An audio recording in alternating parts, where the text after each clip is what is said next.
Okay, next I'm going to show you how I rename layers, because in production design and managing a library, you're going to have to do a lot of small things over and over, and you need to be sure that it's accurate. Typing isn't the best way to go about it. Copy pasting is always the best way. So I have each of the color names here, and I want to put each color name as the title of the cell. That way if someone is looking in the layers panel or for future automation or in JSON files and stuff like that, they'll be able to identify it inside of the layers panel and visually.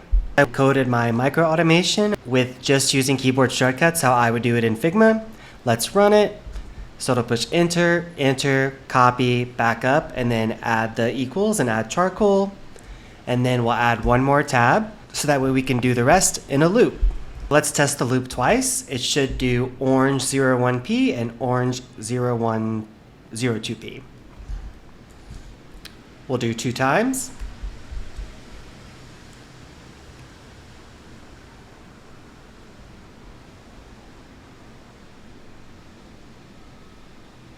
Amazing, so it worked, so I'll go ahead and loop the rest.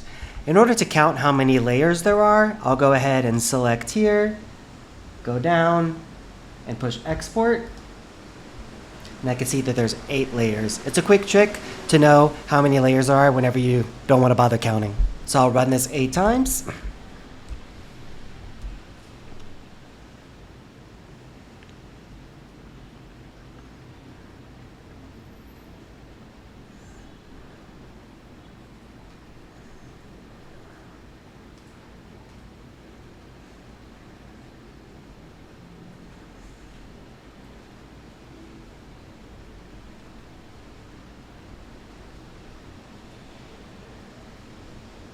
Amazing.